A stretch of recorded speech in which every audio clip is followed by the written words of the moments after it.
Saturn conjunct Neptune in Aries, the sleep state that Neville Goddard speaks about, the space between wakefulness and sleep.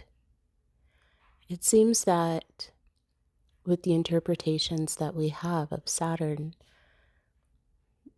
that doesn't go, that doesn't match. Saturn is the master, the taskmaster. Saturn is restriction. Saturn is reality, the hard truth. Saturn is karma. Maybe Saturn is all of those things, but Saturn's ultimate goal is this. I'll tell you a story, a parable.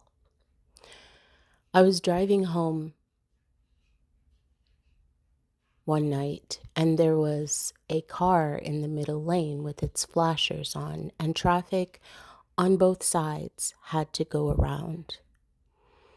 So as I passed the car, I saw that the car was protecting a deer that was sitting in the road as if it was sitting in a comfortable, peaceful field. But this was a dangerous, busy road. So the deer had to be injured, or the way that it was sitting, it seemed like maybe it had gotten just too cold. The temperatures are at 4 degrees below zero. Maybe the deer had just gotten too cold and was laying in the road. In any case, let me describe the deer. The deer was sitting in the road with its head facing down, like looking at the pavement. And I drove past the deer, and maybe I drove through the aura of the deer because it hit me. I wasn't thinking, oh, is the deer okay? Is the deer injured? I felt the deer's submission to life.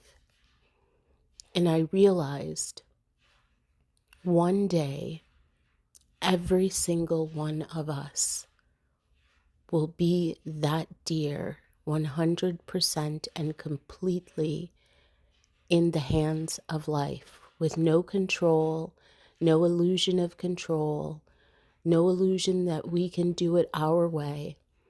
And maybe that's why people experience Saturn as karma, as the taskmaster, as the hard teacher, because Saturn is trying to show them that final reality of this life, which we will meet this reality through sickness, through suffering, through loss, ultimately and inevitably at the moment of death. And what's interesting, if you really think about it, when death comes, it won't matter if you were good or you were bad, quote unquote. You will just be facing that moment of letting go. That's what Saturn's doing. It's submission. I'm familiar with the scripture of Islam that talks about this all the time.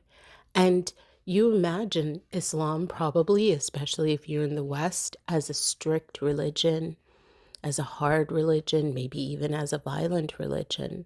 But really, coming from the perspective of Sufism, Islam is always guiding us to the moment of submission and letting go.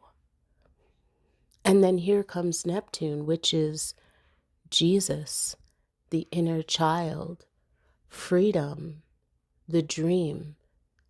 It's interesting that Jesus said that this world is not his world, but the work that we understand of Jesus is all about this world and the magic that can be created in this world.